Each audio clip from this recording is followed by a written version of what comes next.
Vous vous êtes déjà demandé comment c'était de vivre à une autre époque? Eh bien moi, j'étudie l'histoire des idées et mon travail, c'est de comprendre comment c'était de penser à une autre époque. Actuellement, je travaille sur des auteurs suisses et français du milieu du XVIIIe siècle.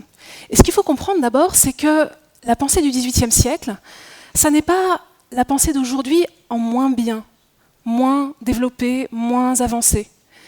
C'est une autre manière de penser, une autre manière de se poser des questions. C'est pour ça que c'est intéressant de l'étudier, parce que ça permet de faire un pas de côté par rapport à nos schémas de pensée actuels. Et donc ce que je fais, c'est que je compare les idées de plusieurs auteurs pour cerner un mouvement intellectuel qui s'appelle la morale sensitive.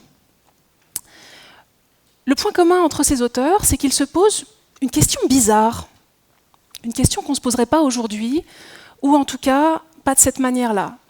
Ils se demandent comment aider la volonté par des moyens physiques. Pourquoi cette question ?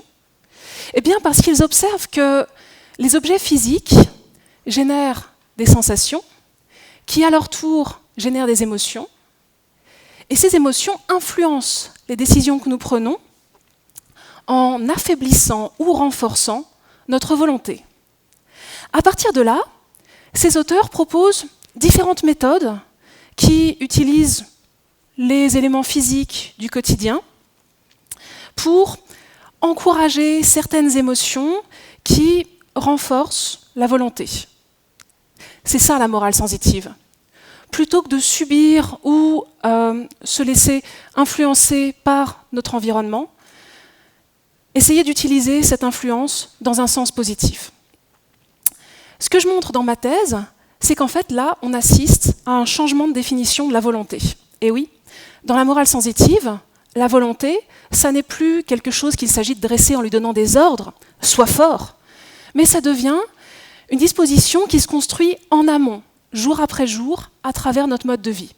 Ça a des conséquences importantes sur la politique ou l'éducation, et puis l'environnement prend un rôle beaucoup plus important.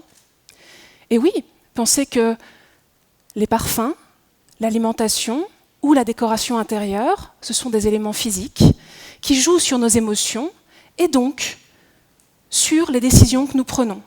Quand on y pense, c'est même un peu inquiétant, puisque ces décisions peuvent être bonnes, mais parfois elles peuvent être franchement regrettables.